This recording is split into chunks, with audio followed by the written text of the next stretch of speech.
કોયલાનો ધંધો કરવો પડ્યો મોંઘો, હિન્દુ વેપારીને માર મારી ધમકાવવામાં આવ્યો, હિન્દુ સંગઠનના હોદ્દેદારોએ કર્યો વિરોધ, પાંડેસરા પોલીસે શરૂ કરી કાર્યવાહી।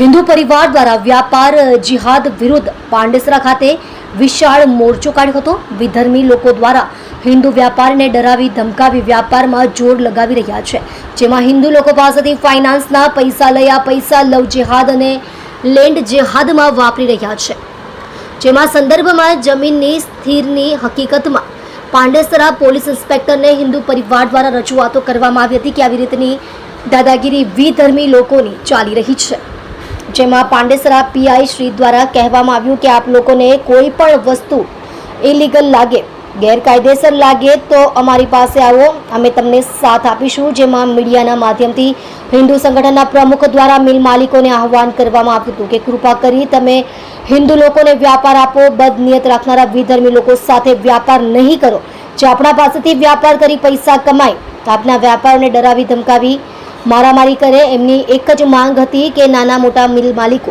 મજદૂરો હિન્દુ વ્યાપારીઓ સાથે જ વ્યાપાર કરે, આવા વિધર્મી લોકો સાથે વ્યાપાર નહીં કરે, જે આપણાથી જ પૈસા કમાય, આપણી સાથે ગદ્દારી કરવા નીકળી પડે છે। આપ જોઈ રહ્યા છો ગુજરાતની સૌથી પહેલા ખબર આપતી Surat express news channel, director Rajesh Mangleni સાથે। જી સાહેબ, આજે આ લોકો મોરચા લઈને આવ્યા છે, શું છે સાચું?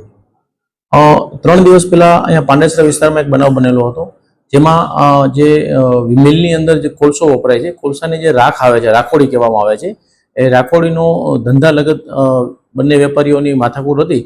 એ અનુસંધાનમાં અશોક કુમાર છે એને માર મારેલો હતો બીજા વ્યક્તિએ, અને એ વ્યક્તિના ઉપર કાયદેસરની કાર્યવાહી કરીને હાલમાં ગુનો દાખલ કરવામાં આવેલો છે અને આગળની કાર્યવાહી ચાલુ છે।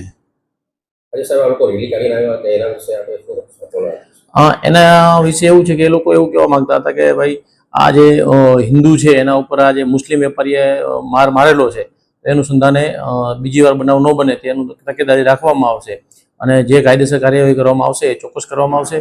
અને તકેદારીના ભાગરૂપે પોલીસ પેટ્રોલિંગ, પોલીસનું જે બી કંઈ પોલીસ કરી શકશે કાયદેસર કાર્યવાહી કરવામાં આવશે।